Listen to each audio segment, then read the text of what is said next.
I want to welcome back to the Everything College Football podcast. Today, me and Nick here will be doing the Fiesta Bowl CFP semifinal between Michigan and TCU, offering our preview and prediction. 9.5 point line in favor of the Wolverines. 59.5 over under.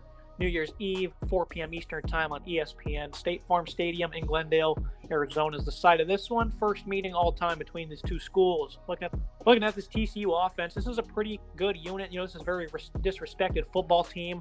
And, a lot of people that are not casuals, though, Nick, really understand how good this offense is. They're loaded with veterans at every single position, especially at quarterback. Max Duggan, 3,300 yards, 36 touchdowns, 4 picks. He's always been known as a gamer to me. This is a guy I always enjoyed watching, was never able to really have much of a winning football team until now, and he's really taken the reins this year. Remember Chandler Morris back in week 1 was the starter, got hurt. Duggan took over, having a magnificent season. He had 95 yards on that final drive, rushing the ball to tie things up with Kansas State. The resilience of this guy has always been known to people that watch this football team, and I'm happy this year he gets to put it on a national stage. And, looking at his supporting cast, though, Quentin Johnston, probably the top wide receiver in next year's draft. This guy, for his size, moves very well. Hopes to be healthy for this game.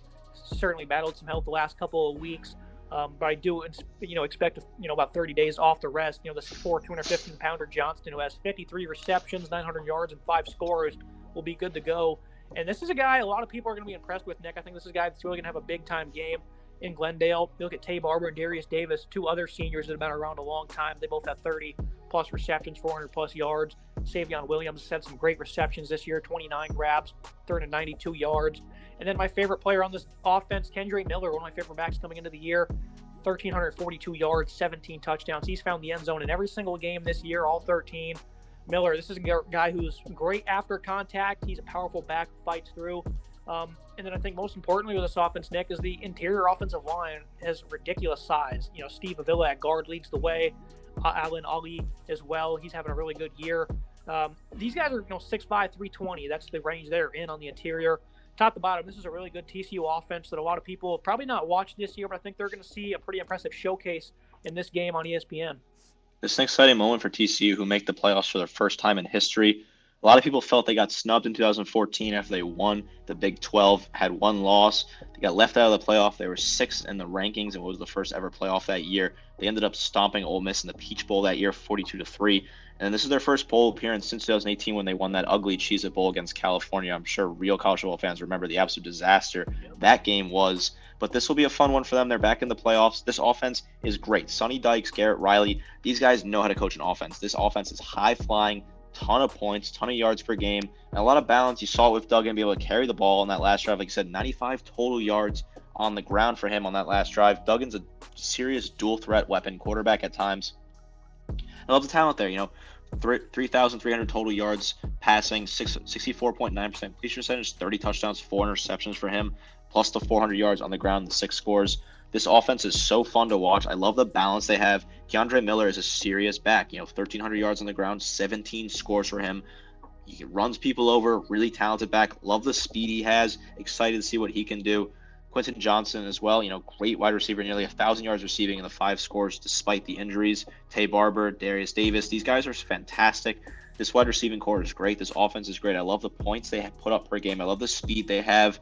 The O-line, it's improved. The size is getting better. The size is fantastic in the interior offensive line. The O-line's gotten better as season goes on. I know this team lost to Kansas State and missed an opportunity to go unbeaten, but I think this team deserves to be in the playoffs, and they have a serious opportunity here to make some noise on the national stage.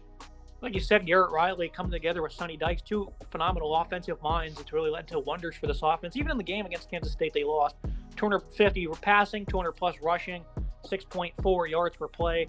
And, they ended up getting stuffed at the 1-yard line in overtime. And that's how they lost that game. That's the best way you can honestly lose a game is for that to happen, get that far, and then get stuffed. But, like you said, Max Duggan, this guy is phenomenal. He's a tough runner. You're really going to learn some things about this offense. I'm really watching to see how Duggan performs, Johnston as well. Miller, I want to see, how he's able to shake these defenders on the edge. Those are some key things I'm watching for TCU. Because, again, a lot of people probably not watch this offense this year, but that's the things that you're going to be seeing. And Murray DiMarcado as well, 472 yards on 90 attempts rushing. They got weapons. They got versatility. They got veterans at every position. So I definitely think this is a very dangerous team in the playoffs. How do you feel about TCU coming into this one? Very big game for them. Big-time stage. I think they might be ready for it, though. Certainly excited. Like I said, this team got snubbed in 2014. They probably should have been in the playoffs that year. They didn't get their opportunity, but now they get their chance. The committee gives them their chance. This team is as exciting to watch. If you're a true college football fan, you've seen this team play on offense this year. You can see how exciting they were. Yesterday, I watched the entire game. They were very exciting on offense, and like you said, they got stuff on the 1 yard line. They were 1 yard away from winning the Big 12. This team is fun. They deserve this shot. I think they're going to have a great potential here to put up a ton of points. I think they're going to scheme up a really fun offense for this playoff game to put themselves in the national spotlight. I'm excited for this matchup and excited for what this means for college football. Yeah, give Sonny Dykes a month to, dive into some tape and to figure out the things he likes against this defense. Should certainly be fun to watch them. Try to scheme up those things like we were talking about. Looking at the Michigan offense, 40.1 points per game. After last year's loss to Georgia, one thing I said, and most people probably agreed, is that J.J. McCarthy had to be the starting quarterback for them to reach that next level just because of his, abilities, from a pure talent standpoint. His arm is very impressive from a talent standpoint. I think he's also a heck of a mobile quarterback as well that can make plays on the run. 254 yards rushing, 4 touchdowns, 2,376 yards passing, 20 touchdowns, only 3 picks. He did have a bad pick against Purdue where he forced it in the coverage after evading some pressure. But his game against Ohio State was very crucial. He only completed 12 of 24 passes. But, going on the road to Columbus, they were really battle-tested in that first half. And he really delivered, 263 and 3 touchdowns. He was able to stand firm, find some guys downfield. And, one thing that you see a lot is guys will get, happy. They'll panic, and they'll overthrow open pass catchers. And that's something that he had not did in that game. I haven't seen much of that this year. J.J. McCarthy, Nick, has really stepped up as the starting quarterback for Michigan. You look at the weapons he has at disposable. Eric All has not played all year long. I'm not sure if he's going to be ready to go in this one. Luke Schoonmaker, though, at tight ends really stepped up. 34 grabs, 386 yards, good for 11 yards per catch. Cornelius Johnson had a big day against Ohio State.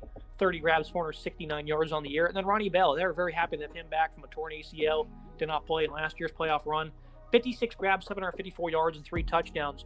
There's a handful of things that are different from this offense compared to a year ago, and that's McCarthy and Bell both being here. I think that adds a completely different dynamic to what this offense can do. Blake Corum, I do not believe he's going to play in this game. He had some knee surgery. I believe he's out for the year, but I've seen crazier things happen in sports. We're going to go with the impression that Corum will not be playing in this game. Donovan Edwards, though, 872 yards, 7 touchdowns, has really taken the reins of this offense. 216 yards against Ohio State, 185 against Purdue, total of 3 touchdowns in those games. He's really came to life here in the second half of these games, Nick, because in the first half, in both of those contests, was not all that great, but he's really taken the reins of this backfield. How do you feel about this Michigan offense that really seems to have that perennial balance? And a lot of people were saying before the Ohio State game, McCarthy cannot throw downfield, and my counterpoint was they have not had to throw downfield, and in the last 2 games, they were able to open the offense up a little bit, and he was able to connect. Blake Corum is out for this season. But this offense has been exciting. It's weird to think about early in the season that Jim Harbaugh was not willing to name a starter. He started J.J. McCarthy and started Cade McNamara in 2 separate games. I know they were against garbage opponents, but it's clear that McCarthy was the right pick, and McNamara is now transferring to Iowa. McCarthy's been unreal, right? He's been the right pick from the start. I think you and I both said at the start of the season that it had to be McCarthy. If it wasn't McCarthy, this offense would be held back, and that certainly is the case. McCarthy has been fantastic, dynamic, at times exciting to see him play. 2,366 yards through the air, 20 touchdowns, 3 interceptions for him, plus the additional 250 yards on the ground and the 4 scores. Ronnie Bell being fully healthy, that's a huge get for them. They needed him back, 754 yards received for him, plus the 2 scores. Cornelius Johnson, 469 yards receiving, plus the 6 scores. Roman Wilson, a decent wide receiver as well, 272 yards receiving and 3 touchdowns for him. Obviously, losing Blake Corum is a huge loss, right? That's a tough thing to replace the 18 touchdowns for him on the ground, plus nearly 1,500 yards on the ground. But Donovan Edwards is a solid back. We saw it against Purdue. He has some talent. He can definitely produce if necessary. 872 yards on the ground so far this season for him, plus the 7 touchdowns for him. This offense has been a lot of fun to watch. CJ Stokes is a freshman. He's now the number 2 back. Is Stokes going to be ready to step up and kind of be that number 2 back? He hasn't, 55 attempts so far this season, plus 273 yards and a score for him. I'm excited to see what I see out of Stokes in the playoff. This team is fun on offense. They have a good balance. Jim Harbaugh, in general, this second straight playoff appearance for him, second straight Big Ten title, certainly has silenced those critics that he had in Ann Arbor saying he should go back to the NFL. It's not working after years of struggling against Ohio State. These last 2 seasons have proven that he just needed some time to build the pieces together. Now that he has his pieces, he has his offense in place and a solid defense as well. This Michigan team is fantastic and has a real shot to win a national championship. And of course, all this is behind a phenomenal offensive line. Not as good as, the one they had last year, but they're still a Joe Moore Award semifinalist.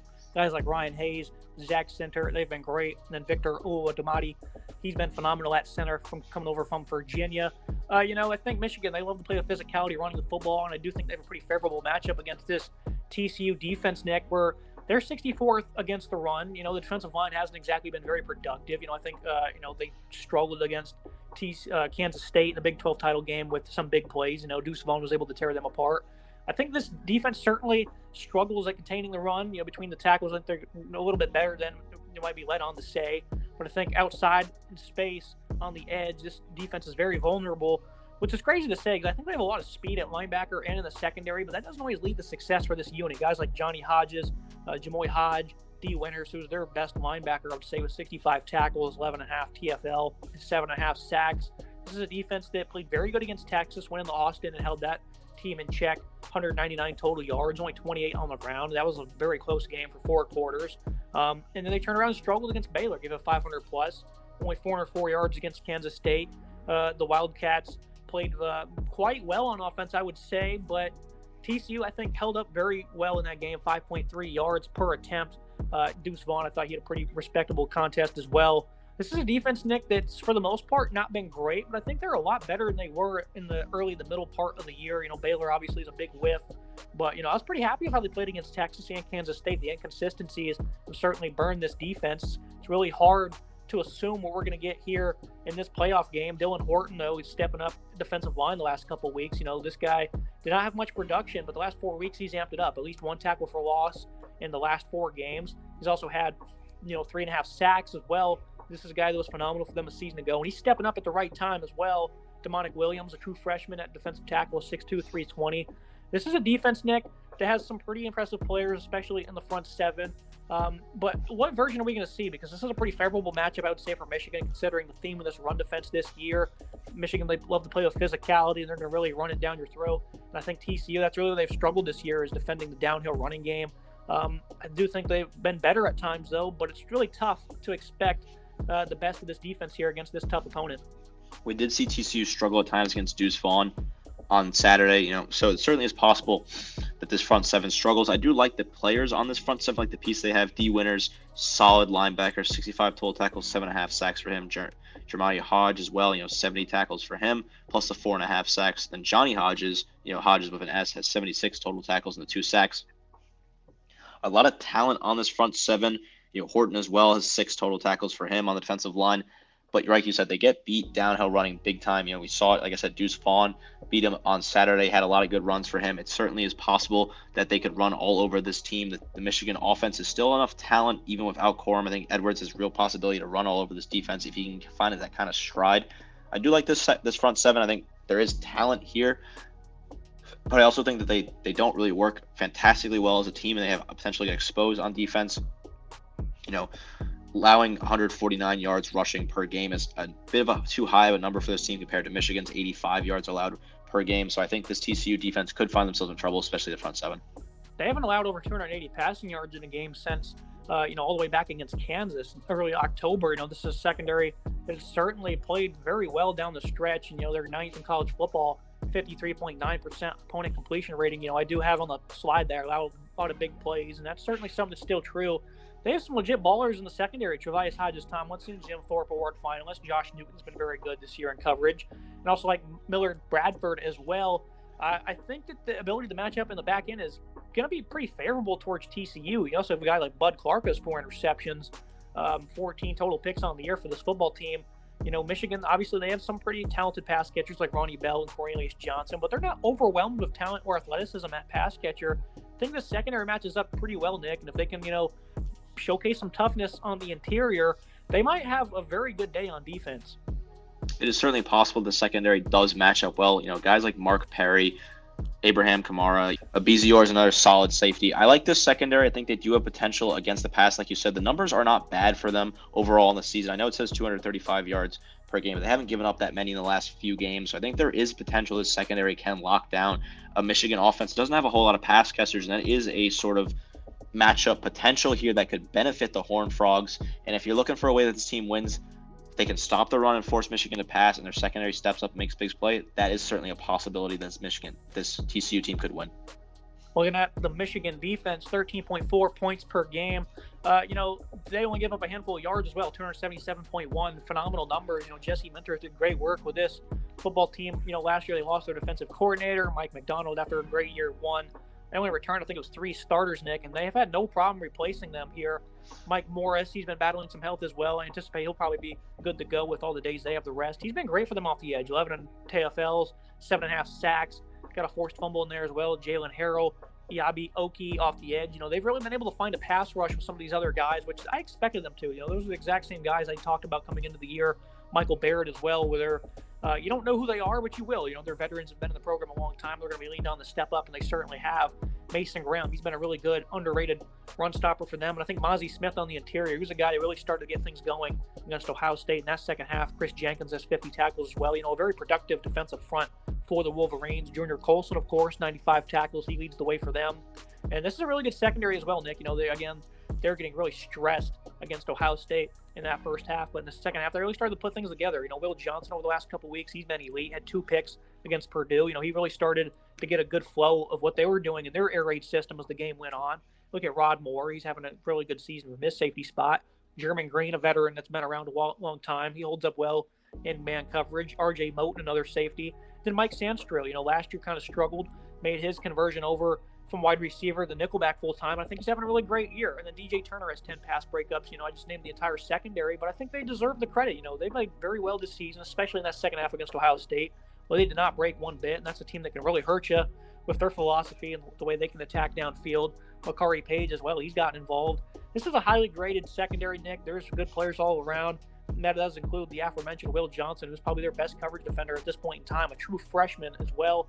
Very excited to see this Michigan secondary against a very veteran-filled, explosive TCU wide receiving group, of course, headlined by Quentin Johnston.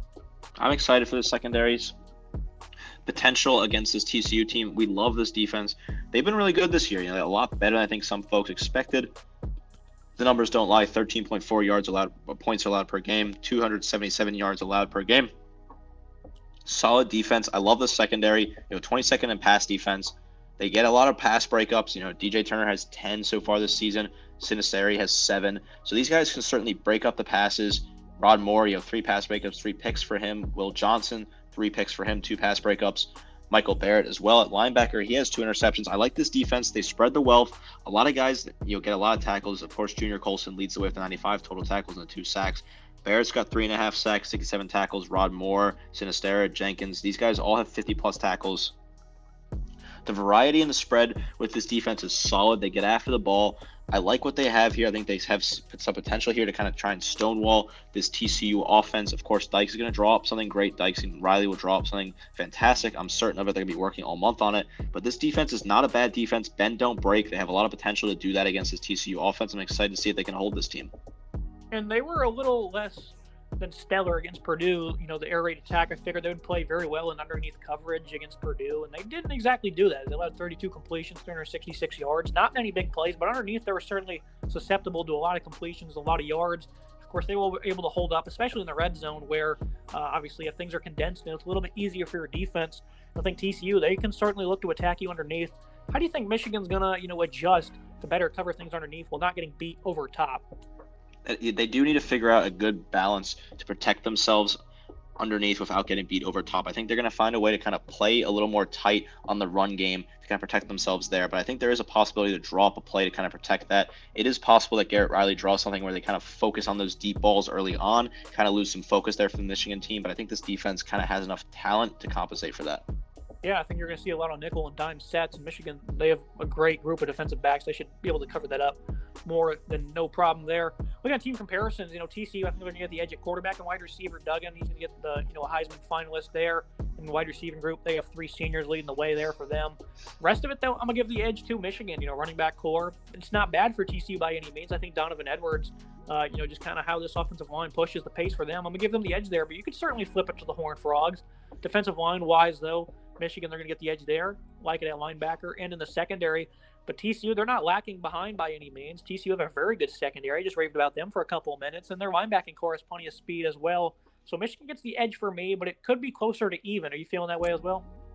Yeah, I think secondary is certainly closer to even. I would also give running back potentially to TCU. I think that they just have a little more production out of their star back. Obviously, losing Michigan's star back Blake Corum is not their fault, but I think Keandre Miller, the potential that he has to kind of burst out and be that breakout player gives me TCU the team comparison at the running back. But I think secondary is also an even potential there.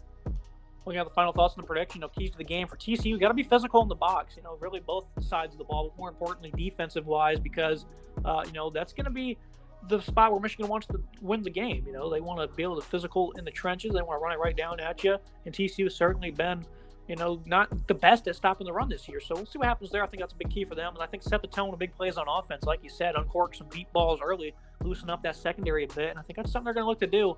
They're going to be aggressive to start this game, or maybe it'll be a more conservative approach just to make sure his team is, not lost in the moment of being here in the playoffs. Don't get lost downfield for Michigan. That goes hand in hand with the deep balls. Against this explosive receiving group, that's something that TCU really does. They can mix things up and they can really hurt you downfield. Got to be strong at tackling because Duggan, he's a tough runner. Keandre Miller, he's one of the best in the nation at breaking tackles. And I think for Michigan, just run your offense and execute. Run the ball with success, play action. Every once in a while, throw it downfield. Flip it to Bell or Johnson, Schoonmaker even. So I think this game, pretty simple approach from both sides, but Michigan, I think they're going to get the edge, 42-31. I think they're going to run the ball quite well in this one. I think the TCU offense, they're going to have plenty of success in their own right. A lot of people might not be excited for this game, but I'm very excited for both playoff games, Nick, especially this one to kick off the afternoon. Very excited to see what this veteran-filled TCU, not just offense, but entire football team can do in this one. I think they're going to be very excited and grateful for the opportunity. And, I think both secondaries against both receiving cores and, how Michigan can potentially run the ball against this linebacking core. Very excited for all these matchups in this game. I think it's going to be a good one. I'm excited for this one as well. I think there's some serious potential here for TCU to pull up an upset. I'm going to take Michigan just because I think that Michigan they can tackle strong, and I think they are more grounded in the moment. Of course, they were in the playoffs last. I think TCU will find themselves making a few mistakes early on. They might get a little lost in the moment because this is a big moment for the program, right? First ever playoff game, a real chance on the national scale to show what they're made of, a real chance for Sonny Dykes, Garrett Riley, and his entire coach's crew to kind of put this together and excite a fan base that really has deserved this chance to be on the national stage. This is going to be an exciting moment for both teams, but especially for TCU. They got a real chance here to make some noise and show that the committee was right to put them in. Michigan's got a real chance to make a national championship. Jim Harbaugh, he's built this program fantastic. Back-to-back Big Ten titles, right? But he needs that national championship to seal off a perfect career at Michigan, his alma mater. Can he get that this year? I think it's certainly possible. Got to get the first win in the semis, though, and I think Michigan does have what it takes to win this first matchup. It's going to be it for today's episode, guys. 25-plus days, whatever the number may be, until the playoffs. Very excited for that, Nick. How do you feel about both of these matchups? I think this will be a fun playoff. I think the committee did get it right in the end. You could have made the case for Alabama, but I think Alabama's lack of top 25 wins is what kept them out at the end of the day, losing to their two biggest opponents of the year. Yes, on the road by only 4 points, but I think the committee got it right. TCU does deserve a shot. I'm excited to see what they do with it. That's be it for today's episode, guys. Make sure you like, comment, subscribe. See you next time.